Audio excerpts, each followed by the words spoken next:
Welcome to Mystery Stories, where quiet villages hide restless secrets and gentle afternoons often carry the faintest whisper of danger.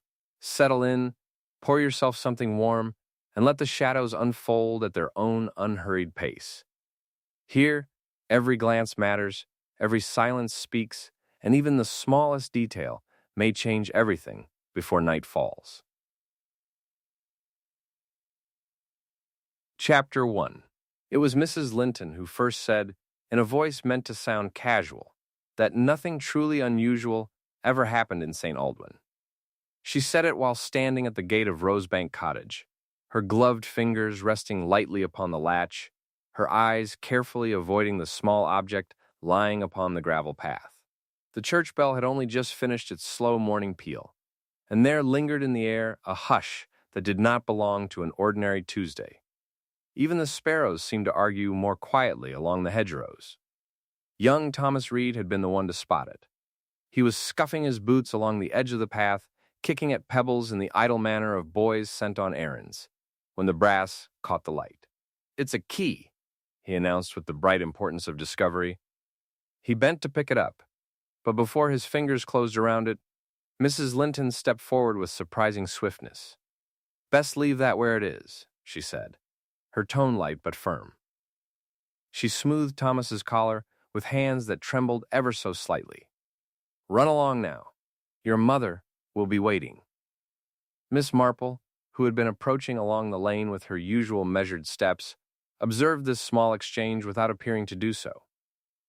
Her gaze rested on the climbing roses along the cottage wall, then on the freshly swept step, then quite casually upon Mrs. Linton's face. The smile there was pleasant enough, yet it seemed to Miss Marple that it arrived a fraction too late, as though summoned rather than felt. "How bright the morning is," Miss Marple remarked gently, pausing near the gate. "And how tidy Mr. Pritchard keeps his path?" "Yes, quite," Mrs. Linton replied, adjusting her gloves again, "though he is not about just now. Likely sleeping in." "Indeed?" Miss Marple's eyes moved briefly to the cottage windows. The curtains were drawn more tightly than usual, despite the sunshine. "That would be unusual for him." Mrs. Linton gave a small laugh that did not travel beyond her lips. "One cannot account for everything, Miss Marple." No, Miss Marple thought, but one could observe. When Mrs. Linton finally moved away down the lane, Miss Marple allowed herself to step nearer the object on the path. The brass key lay half-nestled among pale gravel, its bow catching the light. She did not pick it up immediately. Instead, she noted the absence of dust upon it, the faint gleam that suggested recent handling. A key long lost beneath hedges gathered dullness. This one had been polished, or at least touched with care. Constable Hayward arrived not long after, summoned by Thomas's eager retelling to anyone who would listen. He was a solid, dependable young man who took comfort in practical explanations. He bent, retrieved the key, and examined it with a thoughtful frown. "Probably the shed," he said. "These cottages all look alike in their fittings." "Does Mr. Pritchard have a shed?" Miss Marple asked mildly. "Of course. For tools and such." Miss Marple inclined her head. "And does he keep it so well polished?" The constable blinked. "Polished?" She smiled faintly. "It shines rather more than I should expect for something kept among spades and soil." Constable Hayward turned the key over in his palm, and there, just below the bow, faint but visible in the light, were the engraved initials, H.P. Harold Pritchard, he murmured. Miss Marple's gaze lingered not on the key, but on the cottage door. "I understood his house key had been mislaid some weeks ago." "Yes," the constable replied. "He mentioned it at Sunday service. Said he'd had the lock changed. How inconvenient for him," Miss Marple observed softly. A ripple of gossip had already begun to circle the village like a gentle but persistent breeze. By mid-morning, the Blue Boar's tea room hummed with speculation. Mrs. Cartwright leaned across her teacup to whisper that Mr. Pritchard had seemed distracted the previous evening. Mrs. Fenwick claimed she had heard raised voices near dusk. The vicar's wife suggested that perhaps Mr. Pritchard had taken ill, though she admitted she had not seen him at morning prayers. Miss Marple sat among them, her teacup steady in her hand, listening more than speaking. She noticed how Mrs. Linton stirred her tea without drinking it, the spoon tapping faintly against porcelain. She noticed Clara Pritchard, the niece, seated very straight in her chair, her expression composed, but her foot moving restlessly beneath the table.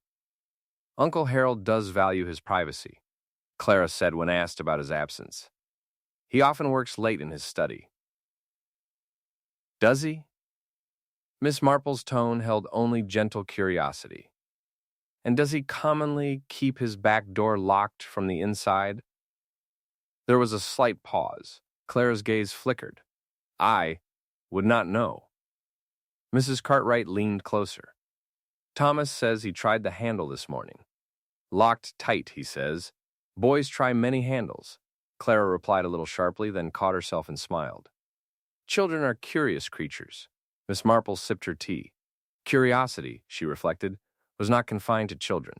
When the small gathering dispersed, Miss Marple took it upon herself to stroll once more past Rosebank Cottage. Constable Hayward was there again, this time at the back door.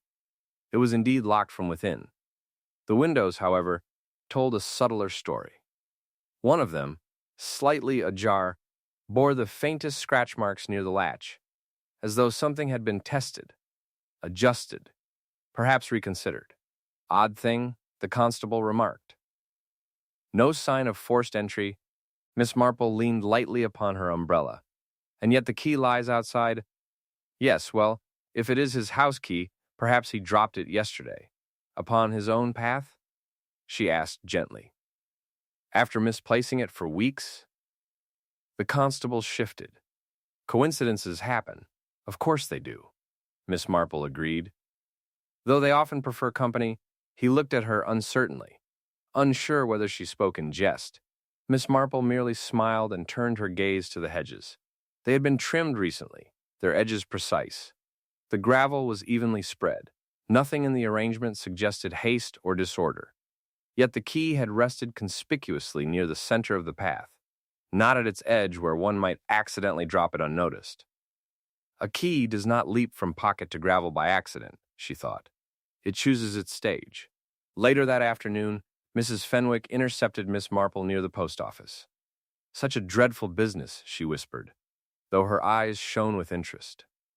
"They say Mr. Pritchard did not answer when the constable knocked, and Clara insists he must be resting." "Has anyone actually seen him today?" Miss Marple asked. "Well, no." There was a pause. The wind stirred the leaves above them.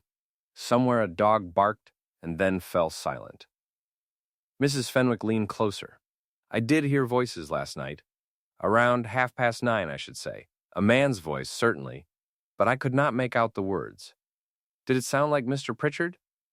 She hesitated. "No, I do not think so." Miss Marple inclined her head thoughtfully. "Voices travel oddly in the evening." "Yes," Mrs. Fenwick agreed quickly.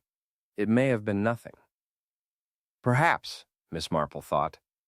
Yet voices, like keys, seldom appear without purpose.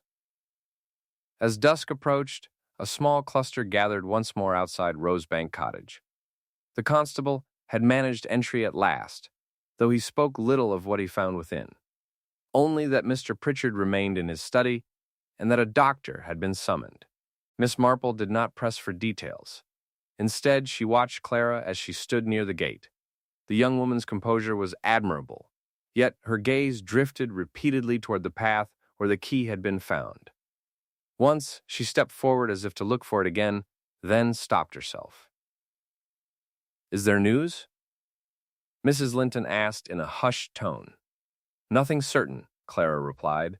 "Uncle is indisposed." Her voice faltered slightly on the final word.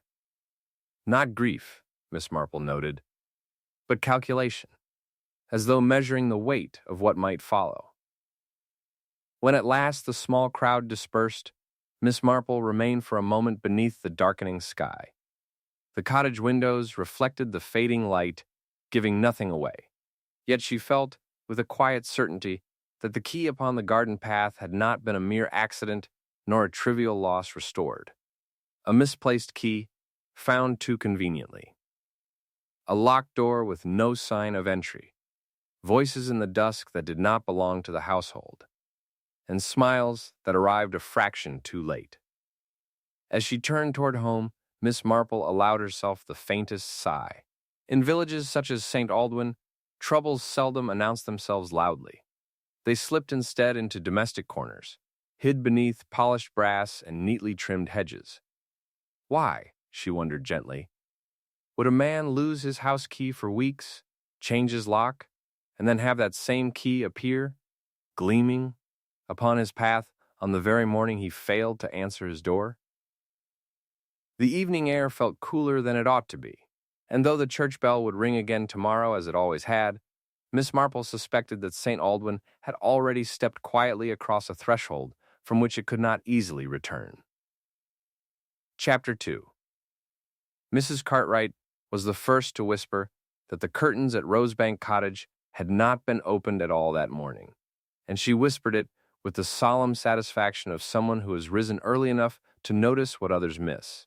By the time the sun had properly climbed above the elm trees, the entire village seemed to know that Mr. Harold Pritchard had been found seated in his study chair, his head resting slightly to one side, as though he had drifted into an unexpectedly deep sleep. The doctor had come and gone.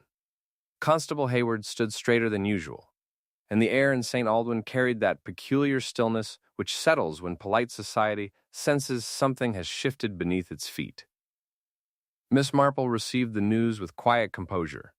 She did not hurry, nor did she linger unnecessarily over her breakfast. Instead, she folded her napkin neatly, placed her teacup aside, and allowed herself a moment's reflection before stepping out into the lane. The sky was pale and deceptively cheerful. A milk cart rattled past, and two women paused mid-conversation as she approached, their voices dipping instinctively. "They say he was at his desk," one murmured, as if he had simply nodded off. "But the window was open," the other replied. "On such a cold evening." Miss Marple inclined her head to them both and continued on, her thoughts turning not to the posture of the body in the chair, but to the open window. Windows were invitations. Or distractions. When she reached Rosebank Cottage, she found Constable Hayward standing just outside the study door, his expression carefully neutral. Clara Pritchard sat in the drawing-room beyond, her back straight, her hands clasped so tightly in her lap that her knuckles appeared pale. "It is very sad," Clara said when Miss Marple entered, her tone steady but lacking warmth. "Uncle must have been working late. He was devoted to his correspondence." "Indeed," Miss Marple replied softly. "And was he in good spirits yesterday?" Clara's gaze shifted ever so slightly toward the window. As far as I could tell, it was the faint hesitation before the final word that caught Miss Marple's attention. Not long enough to draw comment, but long enough to register. Constable Hayward cleared his throat. "The doctor believes Mr. Pritchard passed sometime after 10 o'clock. There are no signs of disturbance?" "No signs?" Miss Marple echoed gently. "Well," he amended, "nothing obvious." Miss Marple asked if she might step into the study. The constable hesitated only a moment before nodding. The room was orderly, almost excessively so. The desk blotter lay square with the edge. Papers were stacked in neat piles. An inkstand rested precisely where one would expect it. And there, upon the desk, lay an envelope addressed in Mr. Pritchard's careful hand. Miss Marple did not touch it. She merely observed that the letter had not been sealed. "How very diligent he must have been," she murmured, "to write so late." The window stood open by several inches, allowing a draft to stir the curtains slightly. The breeze carried with it the faint scent of damp earth. Miss Marple moved closer, noting the absence of footprints beneath the sill. The ground outside was soft from recent rain, yet it bore no clear impressions. "It seems unlikely anyone came in that way," Constable Hayward said, following her gaze. "Yes," Miss Marple agreed. "It does." Her eyes drifted to the small mantel clock. It stood silent its hands fixed at 10:15. "The clock stopped?" she asked. "So it appears," the constable replied. "Perhaps it was not wound properly." "Mr. Pritchard was punctual in all things," Miss Marple said thoughtfully. "One imagines he would not neglect so simple a task." Clara's voice floated in from the doorway. "Uncle had many concerns lately." Miss Marple turned slightly. "Concerns? Oh, nothing of importance," Clara replied quickly. "Financial matters. Correspondence. He was always busy. Financial matters can weigh heavily," Miss Marple observed. "Did he speak of them to you?" Clara hesitated, just briefly. "He did not burden me with such details, and yet," Miss Marple thought, "your shoulders appear to carry something nonetheless." Later that afternoon, the Blue Boar filled once more with murmurs. Mrs. Fenwick leaned across the table with eager intensity. "I heard he withdrew quite a sum from the bank only 2 days ago." "Withdrawn?" Mrs. Cartwright echoed. "For what purpose?" "No one seems to know," Mrs. Fenwick replied. "And the money has not been found." Miss Marple listened, stirring her tea slowly. Money, she knew, had a way of loosening tongues and tightening nerves. "Perhaps he meant to invest," Clara said from across the room, her voice carefully even. "Uncle was always prudent." "Prudent men do not usually leave large sums unattended," Miss Marple remarked gently. Clara's teacup rattled faintly against its saucer. "I am sure there is a simple explanation." "Yes," Miss Marple agreed. "There often is." As conversation drifted to safer topics, Miss Marple's gaze rested briefly upon Clara's hands. They were steady now, though earlier they had trembled. Adjustment. Adaptation. The human spirit was remarkably quick to compose itself when necessary. In the days preceding, several villagers recalled seeing Mr. Pritchard walking home later than usual. The vicar mentioned a brief exchange after evening prayers. "He seemed distracted," the vicar said thoughtfully. "I asked if he were well, and he replied that change was inevitable." "Change?" Miss Marple repeated. "Yes, those were his words. Change in finances. Change in routine. Change in inheritance?" Miss Marple allowed the thought to settle without speaking it aloud. That evening, she paid a quiet visit to Mrs. Linton. The drawing room there was warm and carefully arranged. A tray of tea sat untouched between them. "Such a shock," Mrs. Linton said, her voice softer than before. "Poor Clara must be devastated." "Is she?" Miss Marple asked mildly. "Of course she is," Mrs. Linton insisted. "They were devoted." Miss Marple noted the faint emphasis placed upon the final word. Devoted relationships seldom required such reinforcement. "And yet," Miss Marple continued gently, "I understand there had been some discussion regarding Mr. Pritchard's will." Mrs. Linton's fingers tightened around her teacup. "Who has been saying that?" "Oh, merely village talk," Miss Marple replied. "It does so enjoy filling silences." Mrs. Linton forced a smile. "People imagine all sorts of things." "Indeed they do," Miss Marple agreed, rising after a polite interval. As she stepped back into the cool evening air, she reflected upon the pattern forming quietly before her. A missing key returned at a convenient moment. A locked door. An open window with no footprints. A clock stopped at precisely the hour that witnesses recalled hearing raised voices. And now, a withdrawn sum of money that had vanished as completely as the man who had drawn it. It was not any single detail that troubled her, but the harmony among them, like notes in a hymn that did not quite belong together. Before retiring for the night, Miss Marple paused by her own window and looked out upon the lane. A lantern flickered briefly near Rosebank Cottage, then dimmed. Somewhere in the distance, a gate creaked softly. Why, she wondered, had Mr. Pritchard written an unsealed letter so late in the evening? And why had the clock chosen that particular moment to stop? The village would speak of sorrow and misfortune. It would murmur of illness and fatigue.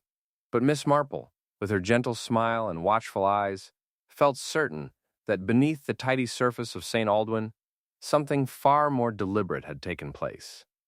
And as the night settled fully around the quiet cottages, she sensed that the true disturbance had only just begun to reveal itself.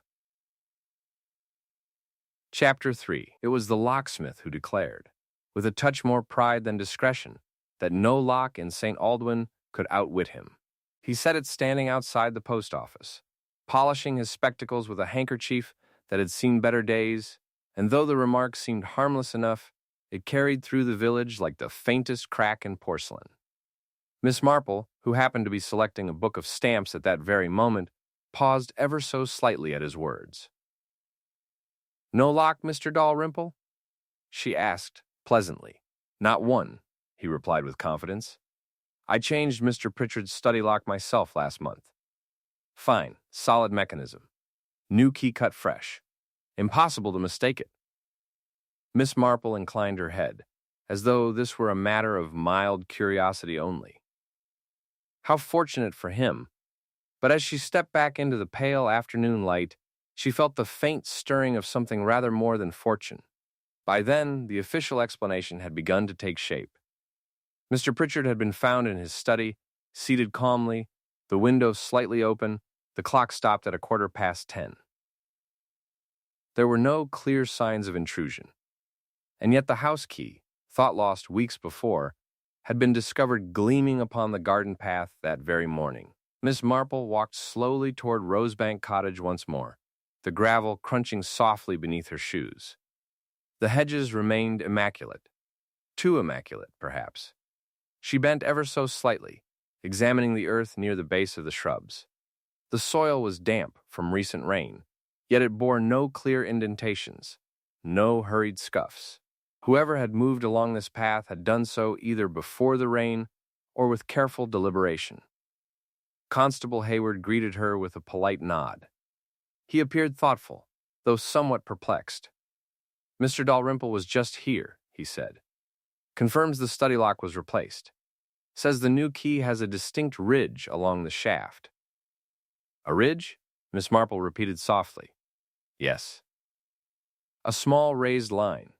He prides himself on such details." "And the key found on the path?" she asked. He hesitated. "It has no ridge."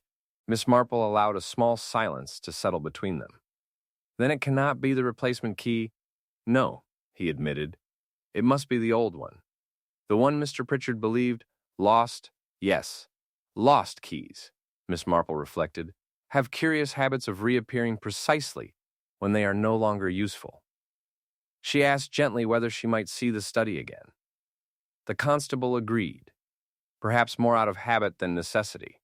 Inside, the room remained as it had been, orderly, composed, almost ceremonious in its stillness. Miss Marple approached the desk first. The unsealed letter remained where it had been left. She did not read it, but she noted that the ink upon it had dried completely, without smudging. The blotter beneath bore a faint imprint of recent pressure, as though a heavier hand had rested there after writing. "Mr. Dalrymple also mentioned something else," the constable said, lowering his voice slightly. "He said Mr. Pritchard requested the lock change urgently. Claimed he feared someone still had access. Did he say whom he suspected?" Miss Marple asked. "No." She moved toward the mantel clock, studying its still hands. 10:15. It was a precise time, almost too precise. "Was the clock examined?" she inquired. "It appears to have been wound recently," the constable replied. "Strange. Really?" "Strange indeed," Miss Marple murmured. "Clocks do not simply choose to stop at convenient moments." Her gaze drifted to the open window once more. A faint line marked the sill, barely visible unless one looked closely. She leaned nearer, her eyes sharp. "Constable," she said quietly, "has anyone leaned heavily here?" He stepped forward, following her line of sight. "Possibly. Why?" "The dust has been disturbed in a curious pattern. Not by entry, I think, but by someone steadying themselves." He frowned. You believe someone stood here? I believe, Miss Marple replied gently, that someone wished us to believe something about this window. That afternoon, gossip fluttered anew at the Blue Boar. Mrs. Fenwick, never one to miss a detail, leaned forward conspiratorially. I heard raised voices the night before, she said. A man's voice, certainly, but not Mr. Pritchard's. Who then? Mrs. Cartwright demanded. I could not say. It was late. Miss Marple stirred her tea thoughtfully. Voices carry oddly in the evening, she said, repeating her earlier observation, and sometimes they belong to those we least expect. Across the room, Edwin Linton sat with unusual stillness. He had been a frequent visitor to Rosebank Cottage in recent months, it was said. Business discussions, he claimed. Financial advice. Yet today he avoided meeting anyone's gaze directly. When Mrs. Fenwick mentioned debts in passing, Edwin's jaw tightened almost imperceptibly. Surely such matters are private, he said coolly. Of course, Miss Marple agreed warmly. But villages are not. A faint ripple of laughter followed, though Edwin did not join it.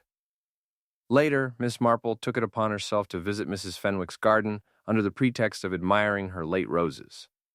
From there, one could see the rear hedge of Rosebank Cottage. It was here that Mrs. Fenwick had claimed to hear voices.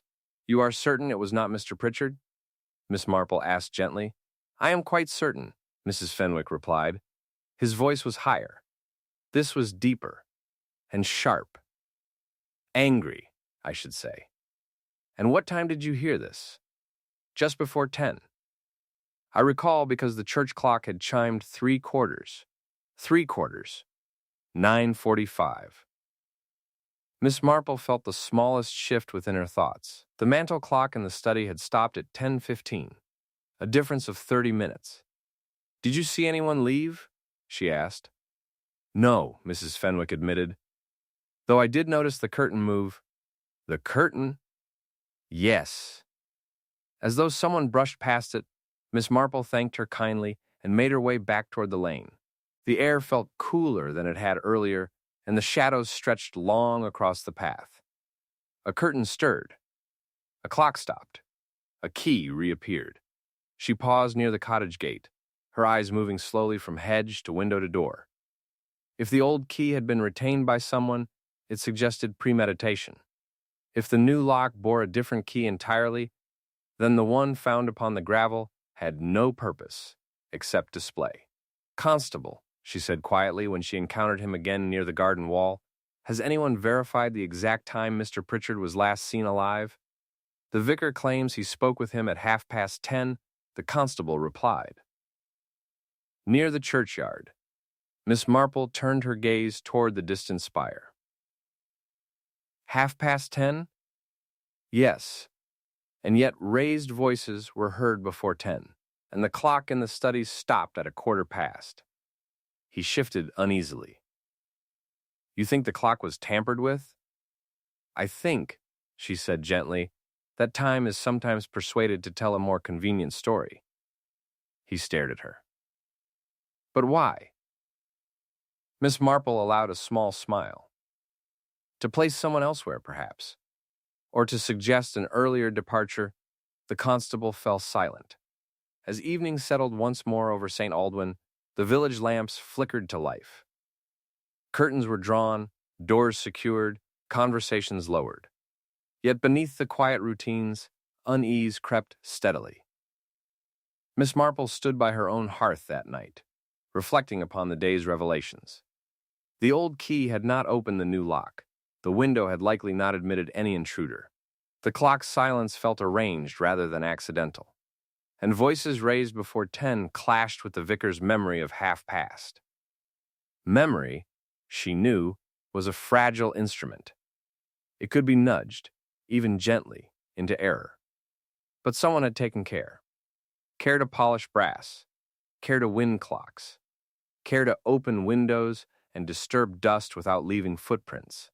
Why such effort, she wondered, unless there was something very particular to conceal? As the church bell tolled softly in the distance, marking another unremarkable hour, Miss Marple felt certain that the answer lay not in what had been done openly, but in what had been adjusted quietly afterward.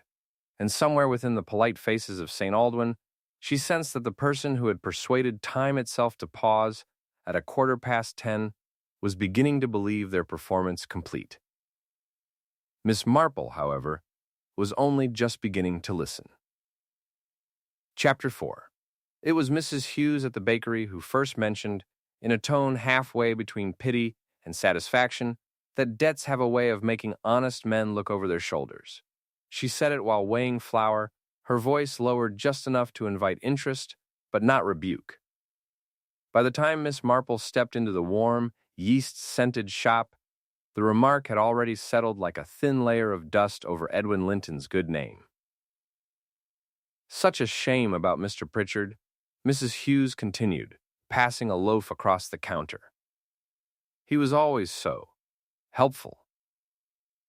Helpful? Miss Marple asked gently, selecting a small bun. Well, with loans and such, Mrs. Hughes replied. Quiet arrangements.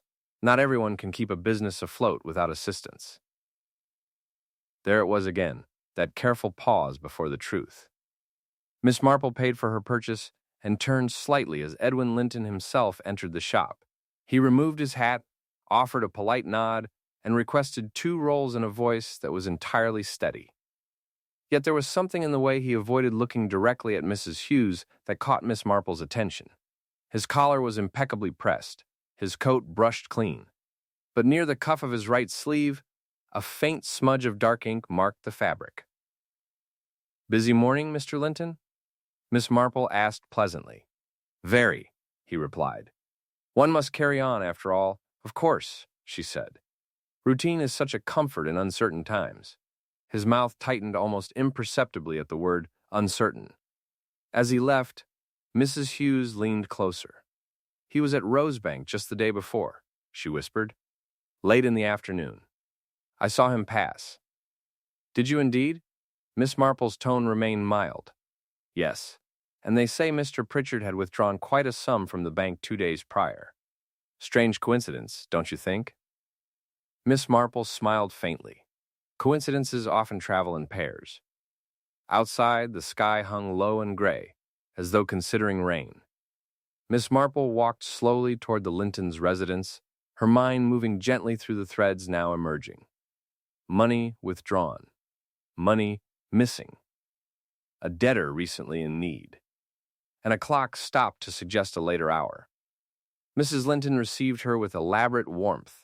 The drawing room gleamed with fresh polish, the silver on the sideboard catching the light with almost excessive enthusiasm. How thoughtful of you to call, Mrs. Linton said, adjusting the arrangement of flowers unnecessarily. Such dreadful events unsettle everyone. They do indeed, Miss Marple agreed, taking a seat. And yet, life insists on its small routines. Yes, Mrs. Linton replied quickly. Edwin has been quite busy managing accounts. Miss Marple's eyes drifted toward the side table, where a folded receipt lay partly visible beneath a newspaper. The paper had shifted just enough to reveal a date, 2 days prior to Mr. Pritchard's passing. Ah, Miss Marple said lightly, I see Edwin has been settling matters promptly. Mrs. Linton followed her gaze, then moved with a touch too much haste to gather the paper fully. Just ordinary business. Of course. Edwin entered moments later, removing his gloves. Miss Marple, he said with a polite incline of his head. A difficult week, indeed, she replied warmly. I was just admiring your silver. It shines beautifully. My wife takes pride in such things, he said. Polish can restore a remarkable brightness, Miss Marple observed, even to brass. There was the faintest flicker in his expression, gone almost before it appeared. Constable Hayward tells me you visited Mr. Pritchard recently, she continued. Yes, Edwin replied evenly. On business? And that business concluded satisfactorily? He hesitated, only a fraction. Yes, Mrs. Linton interjected quickly. Edwin had been concerned about certain repayments. Mr. Pritchard was very understanding. Understanding, Miss Marple repeated thoughtfully. A valuable quality. She rose after a few more pleasantries, thanking them both for their hospitality. As she stepped back onto the lane, she allowed her thoughts to settle into a clearer pattern. The receipt had been dated the very morning the key was found. A repayment, timed conveniently. Yet the withdrawn funds from Mr. Pritchard's account remained unaccounted for. That afternoon, she encountered Clara near the churchyard. The young woman stood staring at the gravestones, her expression distant. Such suddenness is hard to accept, Clara said quietly as Miss Marple approached. Yes, Miss Marple agreed. Particularly when there were matters unresolved, Clara's gaze sharpened. Unresolved? Financial matters, Miss Marple replied gently. I understand your uncle had been reviewing certain arrangements. Clara's lips pressed together. He was prone to change his mind. On what subjects? Miss Marple asked softly. Clara looked away. On inheritance. There it was. Not spoken in anger, not in sorrow, but with a tight restraint. And did he discuss this with you? Miss Marple inquired. No, Clara answered too quickly. Then, more carefully, not directly. Miss Marple observed the faint flush rising along the young woman's neck. Not grief, not shock, something closer to apprehension. Money unsettles people, Miss Marple said kindly. It reveals anxieties otherwise hidden. Clara gave a brittle smile. Surely you do not imagine anyone here capable of impropriety? In villages, Miss Marple replied softly, impropriety often arrives dressed as necessity. A bell rang faintly from the church tower, its sound lingering in the damp air. Later, Constable Hayward sought Miss Marple at her cottage. He removed his hat respectfully. I have confirmed something, he said. Mr. Pritchard withdrew a considerable amount in cash. It has not been located. And Mr. Linton's repayment? She asked. Deposited the same morning. How very efficient, she murmured. He frowned. You suspect him? I suspect circumstances, Miss Marple replied gently. And circumstances often favor those in difficulty. He shifted. There is no direct evidence. Of course not, she agreed. There rarely is. That evening, the Blue Boar hummed once more with careful speculation. Mrs. Fenwick declared that Edwin had seemed in unusually good spirits the day after the tragedy. Mrs. Cartwright mentioned that Clara and Edwin had been seen walking together by the river weeks prior.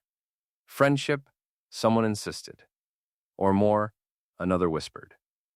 Miss Marple listened quietly. Scandal, she knew, moved faster than fact. Yet even gossip carried small grains of truth, if one knew how to sift them. As she rose to leave, she glanced toward Edwin, who stood near the door. His shoulders were squared, his voice measured, yet his gaze flicked briefly toward Clara, then away again. Affection, Miss Marple thought, can complicate prudence. Walking home beneath the dimming sky, she considered the arrangement of details now before her. An old key restored to sight, a new lock rendered irrelevant, a clock persuaded to stop, money withdrawn and money repaid in convenient succession. And beneath it all, the quiet tremor of debt. Desperation could drive even the most respectable man to folly. Yet something about Edwin's composure felt almost rehearsed, as though he were playing a part carefully memorized. She paused near the hedge of Rosebank Cottage once more. The gravel lay undisturbed, the hedges trimmed with meticulous care, everything in order, too much in order. If one wished to suggest theft, she murmured softly to herself, one might remove money and leave behind confusion. But confusion, she knew, was rarely random. It pointed somewhere. As the last light faded from the village and lamps flickered into life, Miss Marple felt the quiet tightening of a thread that ran from debt to inheritance, from polished silver to polished brass. Was Edwin Linton desperate enough to risk everything for relief? Or had someone else found in his debts the perfect veil behind which to hide a far more deliberate design? The night settled heavily over St. Aldwyn, and with it came a growing certainty in Miss Marple's mind that the missing money was not the only thing carefully repositioned. And somewhere, beneath polite smiles and careful condolences, one villager was beginning to realize that even the smallest domestic detail could betray them. Chapter 5. It was said, in the gentlest possible way, that Mr. Pritchard had always been a man who believed in putting his affairs in order. The remark floated through the Blue Boar one gray morning as steam rose from teacups and the village attempted to resume its ordinary rhythm. Yet there was a difference now, a subtle hush between sentences, as though everyone were waiting for someone else to say what none quite dared. Miss Marple sat near the window, her gloves folded neatly beside her saucer. Mrs. Cartwright leaned forward, lowering her voice with theatrical discretion. "They found a letter on his desk," she whispered. "Unsealed." "Did they indeed?" Miss Marple replied softly. "To a solicitor in London. Concerning his will, the word lingered in the air like the faintest draught." Across the room, Clara Pritchard stiffened. It was slight, so slight that most would not have noticed, but Miss Marple's eyes were attentive. Clara lifted her teacup, then set it down without drinking. "Uncle was forever reviewing papers," Clara said, her tone controlled. "It means nothing." "Of course," Miss Marple murmured, "paper has a way of accumulating." Yet a letter written late in the evening, left unsealed upon a desk, did not accumulate by accident. Later that afternoon, Miss Marple found herself once more at Rosebank Cottage. This time invited in by Constable Hayward, who appeared increasingly grateful for her quiet observations. The study remained orderly, though the air within it felt heavier now. The letter was addressed to a Mr. Armitage, the constable explained. "A solicitor in London. It mentions revisions." "Revisions?" Miss Marple echoed gently. "Yes. It appears Mr. Pritchard intended to alter certain provisions in his will." Miss Marple stepped closer to the desk, her gaze resting not on the letter itself, but on the wastebasket beside it. Something white protruded slightly from beneath crumpled paper. She bent slowly and withdrew a torn envelope, its corner ripped as though opened hastily. "Curious," she murmured. "What is it?" the constable asked. "It appears a second letter was received, and perhaps read in some urgency." He frowned. "There was no mention of this." "Not all correspondence is mentioned," Miss Marple replied gently. She smoothed the torn edge thoughtfully. If Mr. Pritchard had written to his solicitor regarding a change, and if he had received a reply, then someone else might have learned of it before the change could be completed. "Has Miss Clara been informed of the contents?" she asked. The constable hesitated. "Not in detail. Perhaps she has informed herself," Miss Marple said quietly. That evening, she called upon Clara under the pretext of offering sympathy. The drawing room at Rosebank felt unusually formal, as though prepared for inspection. Clara sat upright, her composure almost severe. "Such a shock," Clara repeated, though the words now sounded rehearsed. "Yes," Miss Marple agreed kindly, "particularly when change is in the air." Clara's eyes flickered. "Change? I understand your uncle was considering certain revisions to his affairs." A faint flush rose to Clara's cheeks. "He had every right." "Of course he did," Miss Marple said gently. "But revisions can unsettle expectations." "There was nothing settled," Clara replied quickly. "Uncle never confirmed anything." Miss Marple watched the young woman carefully. It was not grief that trembled beneath her voice. It was something closer to fear. "And had you spoken recently?" Miss Marple asked. Clara hesitated. "We had a discussion." "About the revisions?" "Yes." The word escaped more sharply than intended. Clara exhaled, attempting to regain control. "I merely wished to understand his intentions." "And did you?" Miss Marple's tone remained soft. "No." A silence followed, heavy and uncertain. Miss Marple rose after a polite interval, thanking Clara for her time. As she reached the door, her gaze fell upon a small writing table near the window. The ink there matched precisely the shade upon Mr. Pritchard's blotter. A coincidence, perhaps. Or perhaps not. Outside, the sky threatened rain. Miss Marple walked slowly along the hedge line, her thoughts weaving together. A letter of revision. A torn envelope. A discussion between uncle and niece. Money withdrawn. A clock persuaded to pause. She recalled Mrs. Fenwick's earlier remark that Clara had stormed out of Rosebank 2 nights before the tragedy, her cheeks flushed and eyes bright with anger. At the Blue Boar the next morning, gossip flowed once more. Mrs. Fenwick leaned close. "I saw her myself," she whispered, near tears. "And Edwin Linton was waiting by the lane."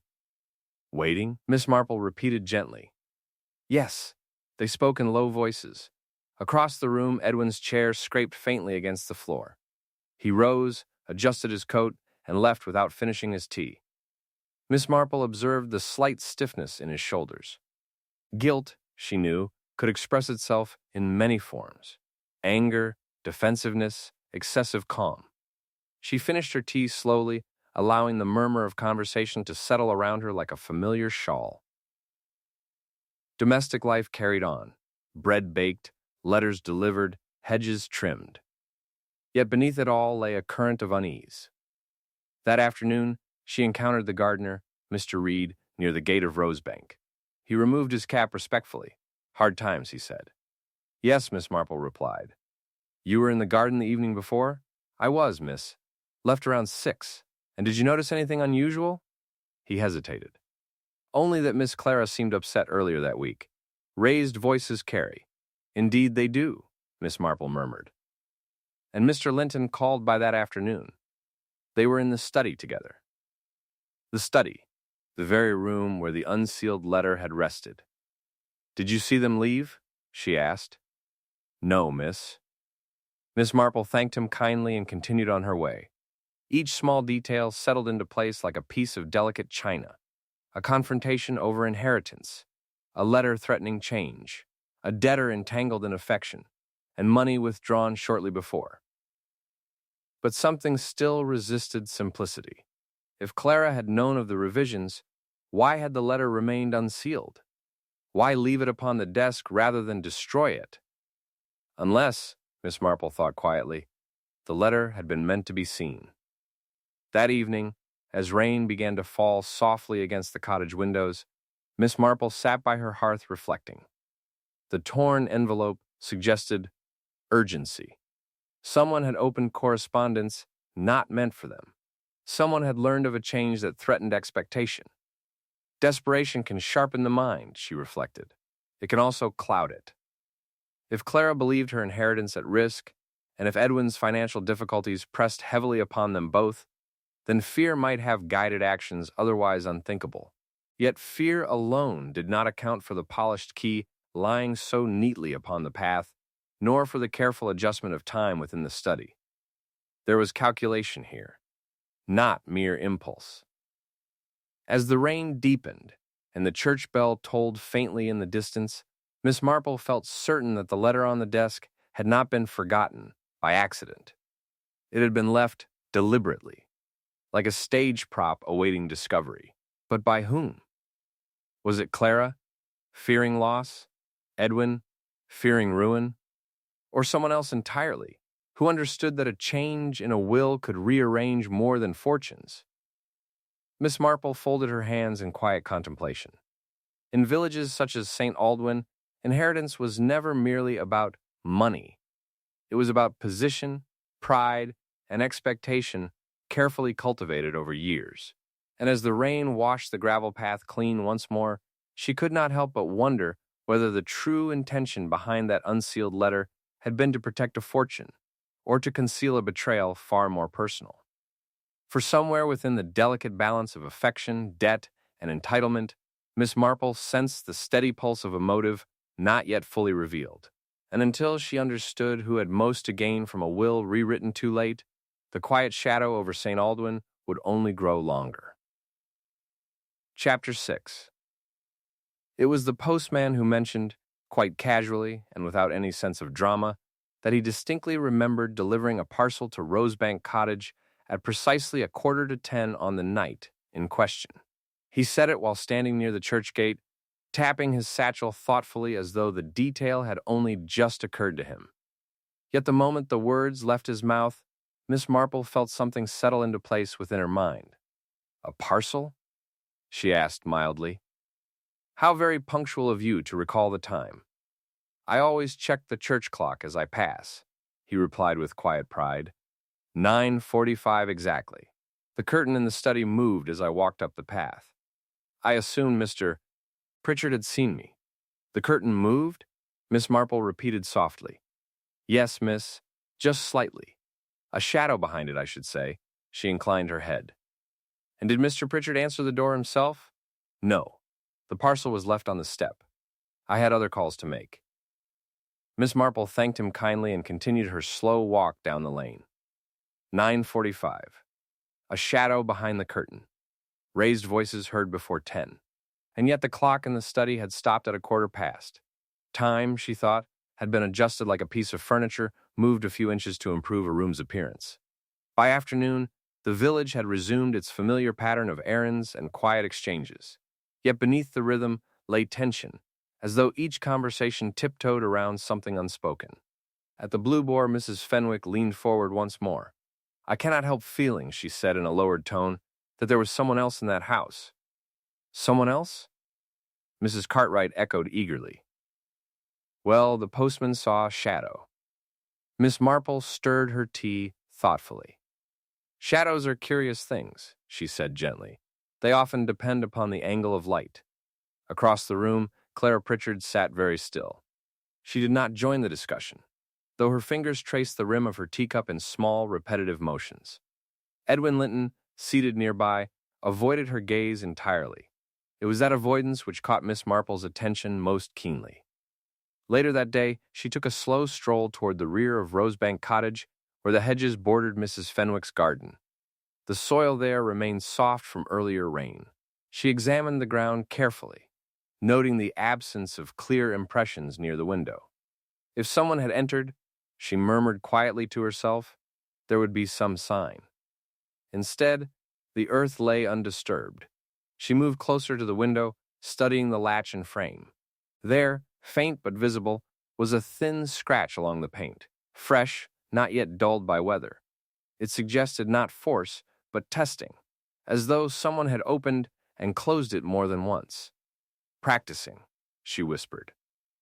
Constable Hayward approached from the side path. Miss Marple, I hope you are not investigating again. Only admiring the hedges, she replied pleasantly. They are very symmetrical. He glanced toward the window. We have found no evidence of entry.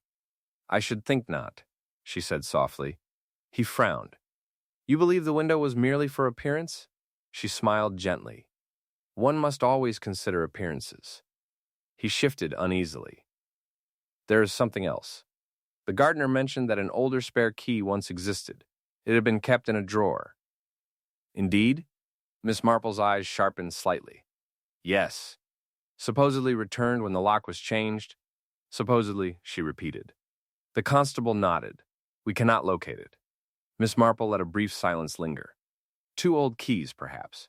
One found gleaming upon the path. One unaccounted for. Keys, she observed quietly, have a way of telling us who was meant to enter and who was not. That evening, she paid a visit to Mrs. Fenwick under the pretense of borrowing a gardening book. From the kitchen window, one could see the side entrance of Rosebank Cottage clearly. Did you hear footsteps after the voices? Miss Marple asked gently. Mrs. Fenwick considered. Yes, I believe I did. Light steps first, then heavier ones. Leaving the house? I think so. Miss Marple thanked her and returned home, her thoughts weaving carefully through the details. Raised voices before 10. A shadow at 9:45. Footsteps afterward. And yet the official time of death suggested something closer to 10:15, unless the clock had been persuaded to say so. The following morning, she encountered Edwin near the post office. He looked tired, though his posture remained composed. Such strain must weigh upon you all, Miss Marple remarked kindly. It does, he replied. Clara is deeply affected. Is she? Miss Marple's tone remained gentle. He hesitated, just slightly. Naturally. And yet, she continued softly, one sometimes finds that shock expresses itself in unusual ways. His gaze flickered. What do you mean? Only that grief and fear can resemble one another, she said, her eyes steady. He offered no reply. As he turned to leave, she noticed again the faint ink stain upon his cuff. It had not been cleaned. A small detail, but telling. Men who pride themselves on order do not ignore such blemishes unless distracted by greater concerns. That afternoon, Miss Marple invited Clara for tea. The young woman arrived promptly, her composure carefully arranged. "You wish to see me?" Clara asked. "Yes," Miss Marple replied warmly. "I hope to speak about your uncle's final evening." Clara's hands tightened around her cup. "There is nothing more to say. Were you at Rosebank at 9:45? Miss Marple asked quietly. Clara's eyes widened, only slightly. "No." "And did you hear raised voices?" "I cannot recall." Memory, Miss Marple reflected, is often selective when under pressure. "There was a parcel delivered," she continued gently, "and a shadow seen behind the curtain." Clara's composure wavered for the briefest moment. Perhaps Uncle was walking about. Perhaps, Miss Marple agreed. A silence settled between them. Outside, the wind stirred faintly against the hedges. "Miss Clara," Miss Marple said at last, her voice as soft as ever, "did you know your uncle intended to alter his will?" The question hung delicately in the air. Clara looked down. "He mentioned the possibility. And how did that make you feel?" Another pause. "Uncertain." "Uncertainty," Miss Marple observed, "can inspire very decisive action." Clara rose abruptly. "Are you accusing me?" "Not at all," Miss Marple replied calmly. "I merely observe that change unsettles us all." After Clara departed, Miss Marple remained seated for some time considering. The pieces were drawing nearer together now. The window had likely been opened after the fact. The clock adjusted, the key placed where it would be found, and footsteps heard leaving shortly before 10. If the event itself occurred earlier than believed, then someone had gained half an hour of protection. Half an hour to be seen elsewhere, perhaps. As dusk fell once more over St. Aldwyn, the church bell rang softly, marking the hour with indifferent precision. Miss Marple stood by her window, watching the lane grow dim. 2 old keys. A missing spare. A clock persuaded to pause, and a shadow seen behind a curtain at 9:45. Someone had been inside that study before the official hour. Someone familiar enough not to force entry. Someone confident enough to rearrange time itself. And as the quiet of evening deepened, Miss Marple felt certain that the truth lay not in who had been seen, but in who had carefully ensured they were not seen at all. For somewhere within the delicate balance of affection, debt, and inheritance, one careful mind had believed the arrangement complete. But Miss Marple, with her patient attention to the smallest domestic detail, had begun to see the faint outline of a design that no polished key could fully conceal. Chapter 7. It was Mrs. Linton who remarked, with a brightness that felt just a touch overpracticed, that nothing restores a village's spirits quite like a proper afternoon tea. She said it as though tea were a remedy for all disturbances, as though porcelain cups and neatly sliced sponge might smooth over unease. Miss Marple, hearing of this small gathering, accepted the invitation with quiet interest. For in St. Aldwyn, truths often rose more readily in drawing rooms than in interrogation. The Lintons' drawing room was arranged with deliberate care, curtains drawn back just so, silver polished to a confident gleam, flowers placed where the light struck them kindly. Edwin stood near the mantel, composed but watchful. Clara sat beside the window, her posture graceful, though her hands rested tightly clasped in her lap. Mrs. Fenwick and Mrs. Cartwright murmured together on the sofa, their eyes alert for the smallest shift in tone. Miss Marple settled into her chair as though she were merely another kindly neighbor come to offer comfort. Yet her gaze moved quietly from face to face, observing not what was said, but what was withheld. "How fortunate we are," Mrs. Linton began, pouring tea, "to live among such loyal friends." "Loyalty," Miss Marple said softly, "is often revealed in times of uncertainty." There was a pause, brief, but perceptible. Edwin cleared his throat. "I believe the constable has concluded that nothing improper occurred." "Has he?" Miss Marple's tone remained light. "Well," he amended, No evidence of intrusion. Ah, yes, she replied. The window, Clara's gaze flickered toward her. It was quite clever. In a way, Miss Marple continued gently, stirring her tea.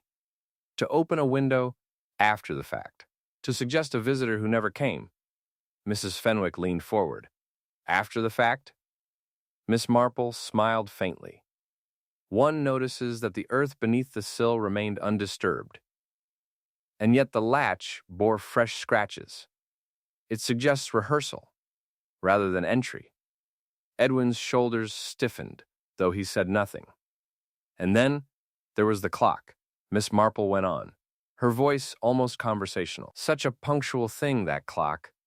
To stop precisely at 10:15. The doctor believed that was the time, Clara said carefully. Did he? Miss Marple asked. Or did the clock simply tell him so? Silence spread gently through the room. Mrs. Linton set down the teapot with a faint clink. Surely you do not imply. I imply nothing, Miss Marple said kindly. Only that clocks, like windows, may be persuaded. Edwin shifted his weight. What purpose would that serve? To move an event half an hour forward, Miss Marple replied calmly, to create distance between raised voices heard at 9:45 and a death believed to occur at 10:15. Clara's breathing grew subtly uneven. Mrs. Cartwright whispered, Raised voices? Yes, Miss Marple said. Mrs. Fenwick heard them, and the postman saw a shadow behind the curtain at 9:45. That proves nothing, Edwin said sharply, then caught himself. No, Miss Marple agreed, it proves nothing. But it invites thought. She set her teacup aside, folding her hands lightly. There is also the matter of the key, she continued. The old key, thought lost, discovered gleaming upon the path. Mrs. Linton forced a small laugh. Surely that was coincidence. Polished brass is rarely accidental, Miss Marple replied softly, especially when the new lock required a different key altogether. Edwin's gaze darted briefly toward Clara. Miss Marple noticed. It seems to me, she said gently, that the old key was retained deliberately. Kept for reassurance, perhaps. Or for necessity. Clara's lips parted slightly, then closed again. And when the time came, Miss Marple continued, it was returned to the gravel path to suggest carelessness. To suggest that Mr. Pritchard had somehow recovered what he had mislaid. Mrs. Fenwick gasped quietly. But why? Mrs. Cartwright whispered. Because, Miss Marple said, her voice lowering just slightly, if the old key appeared, one might assume it had opened the door. One might imagine a thief. One might search for footprints where none would be found. Edwin's composure began to fray at the edges. This is absurd, he said. Is it? Miss Marple asked gently. She rose then, moving toward the mantel clock that stood ticking steadily in the Lintons' drawing room. Time, she murmured, is such a delicate instrument. To wind it backward by half an hour requires familiarity. Confidence. Her eyes moved slowly back to Edwin. You were in Mr. Pritchard's study the afternoon before, she said quietly. Discussing financial matters, his jaw tightened. And you were seen near the lane that evening, she added. After Clara left in some distress, Clara's head snapped up. You cannot. I accuse no one, Miss Marple interrupted gently. I simply observe that desperation can unite two people in unfortunate purpose. The room felt smaller now, the air heavier. There was money withdrawn, Miss Marple continued. A considerable sum. Not found within the house. Yet a repayment was deposited the very morning the key appeared. Edwin's hands clenched. And ink, she added softly. The same shade upon Mr. Pritchard's blotter and upon your cuff. He glanced involuntarily at his sleeve. A small thing, Miss Marple said kindly.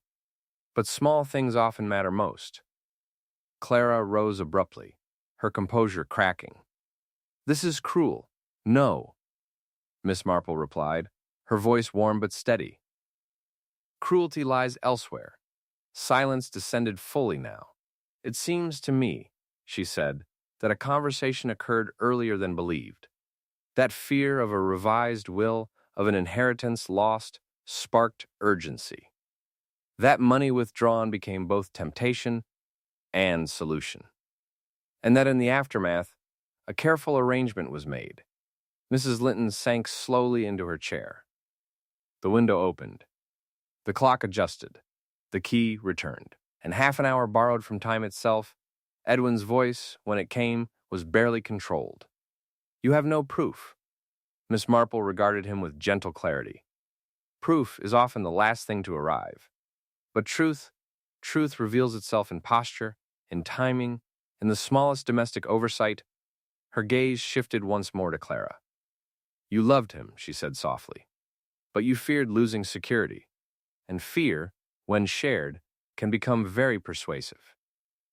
Clara's composure wavered visibly now. And so, Miss Marple concluded quietly, someone believed that by rearranging a few details, suspicion would wander elsewhere. Toward debt. Toward thieves. Toward coincidence. She paused, allowing the weight of her words to settle. "But there is one detail still unresolved," she added, her voice almost tender. All eyes turned toward her. The spare key. The one not yet found. The silence that followed was thick and unmistakable. Miss Marple smiled faintly, though her eyes were sharp. "For without that key," she said softly, "the arrangement remains incomplete." And as the ticking of the mantel clock filled the drawing room, it became clear that one among them had just realized that even the most careful performance leaves something behind. Miss Marple, standing calmly amid the gathering, knew she was very close indeed. But until the final piece surfaced, the shadow over St. Aldwyn would not fully lift. And somewhere in that quiet room, one heart began to beat far too quickly. Chapter 8. It was Clara who broke the silence first, though not with a confession. She laughed, softly at first, then more sharply than the room required. It was the sort of laugh that comes when composure has stretched too far and cannot quite hold its shape any longer. "This is ridiculous," she said, her voice trembling at the edges. "You speak as though we staged some elaborate performance." Miss Marple did not sit. She remained standing, her hands folded lightly before her, her expression as kind as ever. The ticking of the mantel clock continued its steady rhythm, each second falling into the hush like a small stone into still water. "I speak only of what is observable," she replied gently, "and of what does not align." Edwin stepped forward then, his tone controlled but strained. "You suggest we adjusted the clock, opened the window, placed the key. All without reason."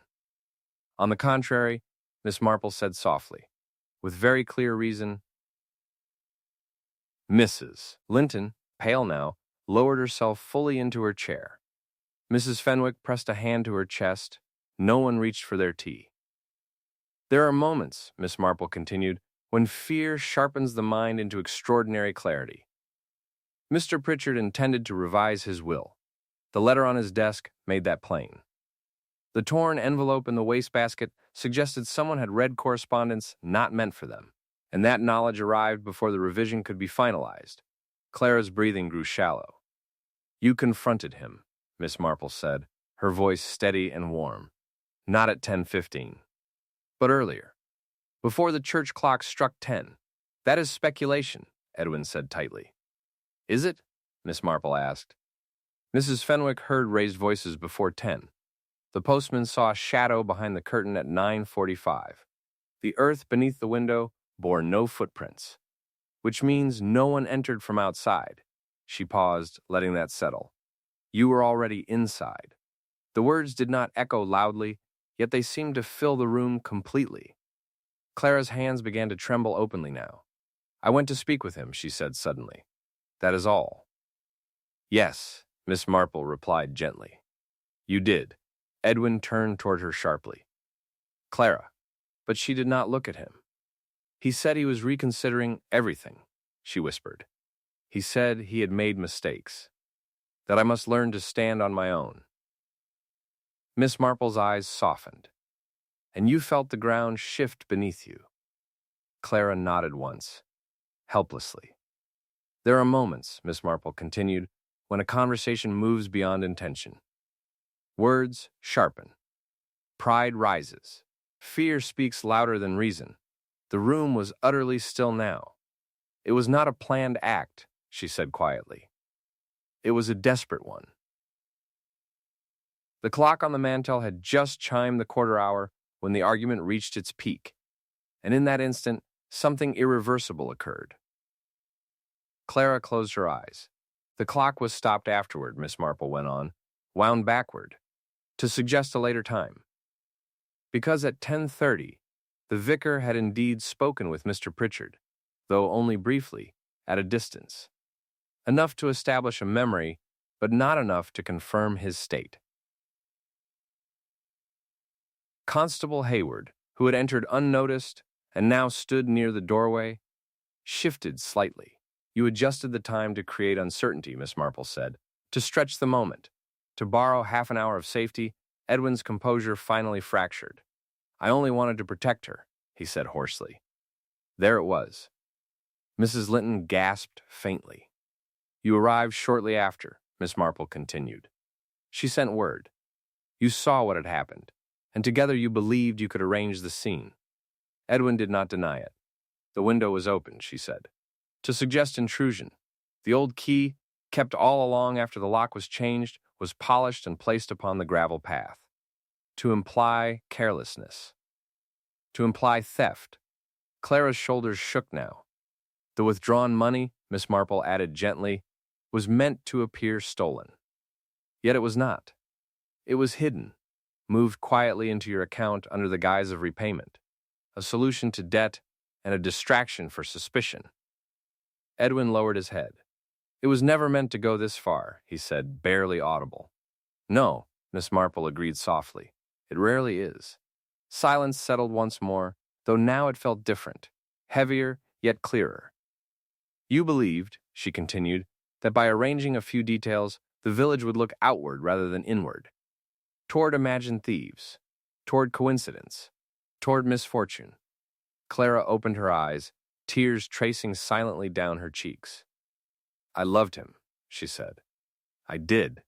I do not doubt it, Miss Marple replied. But love entangled with fear becomes something fragile, and fragile things break. Constable Hayward stepped forward then, his expression solemn but not unkind. It would have been discovered, Miss Marple said quietly. If not today, then soon. Time, however rearranged, has a way of correcting itself. Edwin looked up at her. You noticed everything, he said, not as accusation but as weary acknowledgement. Miss Marple smiled faintly. Not everything, only what did not belong. The clock ticked on, indifferent now to manipulation. Outside, the church bell began to ring the hour. Its tone was steady, unaltered. Mrs. Fenwick whispered, all that effort, for nothing. Not for nothing, Miss Marple said gently. For fear, for pride, for the belief that control could be reclaimed. Clara's voice trembled. And the spare key?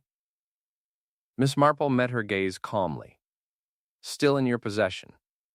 Hidden where you believed no one would think to look, because one cannot place both keys upon the gravel path.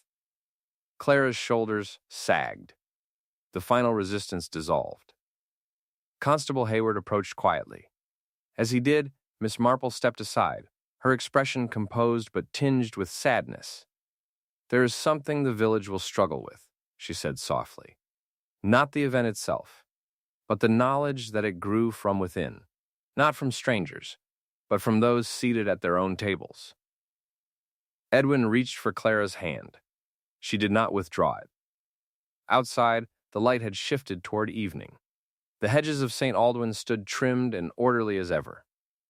The gravel path at Rosebank Cottage lay undisturbed, no brass glinting upon it now. Miss Marple moved toward the window and looked out briefly. The air felt clearer, though heavy with consequence. It is rarely hatred, she said quietly, almost to herself. More often it is fear of losing what one believes is already theirs. The church bell finished its tolling, and in that steady sound, St. Aldwyn seemed to exhale. The key had indeed been found too late, not to reveal the truth, but to prevent the desperate choice that followed its absence. A small object of brass, polished and placed with care, had unlocked far more than a door. As Constable Hayward gently escorted Clara and Edwin from the room, the others remained seated in stunned silence. Mrs. Linton's silver still gleamed. The flowers still caught the light. Yet nothing in the room felt quite as it had an hour before. Miss Marple returned to her chair at last and lifted her teacup. The tea had gone cool. She did not seem to mind. Beyond the window, evening settled softly over the village. Lamps flickered to life. Doors closed. Conversations would continue, of course. They always did. But somewhere within the quiet rhythm of Aldwyn, a lesson would linger about fear, about pride, and about the small domestic details that quietly hold the truth. Miss Marple allowed herself a faint, reflective smile. Time, once persuaded, had resumed its proper course, and the shadow that had fallen across the garden path had finally been named. In the days that followed, St. Aldwyn returned, at least outwardly, to its familiar rhythm. The church bell rang at its proper hours, the baker's oven glowed before dawn, and the hedges along Rosebank Cottage were trimmed with the same careful symmetry as always. Yet beneath the quiet routine, there lingered a subtle shift, like the faint echo left behind after a door has been firmly closed. Miss Marple walked the lane one mild afternoon, her steps unhurried, her eyes observant as ever. The gravel path where the brass key had once caught the morning light lay bare now, washed clean by rain and time. It seemed almost impossible that such a small object had unsettled an entire village. And yet, she reflected, it is often the smallest things that reveal the deepest truths. At the Blue Boar, conversation had softened. Mrs. Fenwick no longer leaned quite so eagerly across her teacup. Mrs. Cartwright spoke in lower tones. There was sympathy now, where once there had been curiosity. For when truth arrives gently, but unmistakably, it humbles even the most enthusiastic gossip. Constable Hayward carried out his duties with quiet efficiency. He had learned something, Miss Marple thought.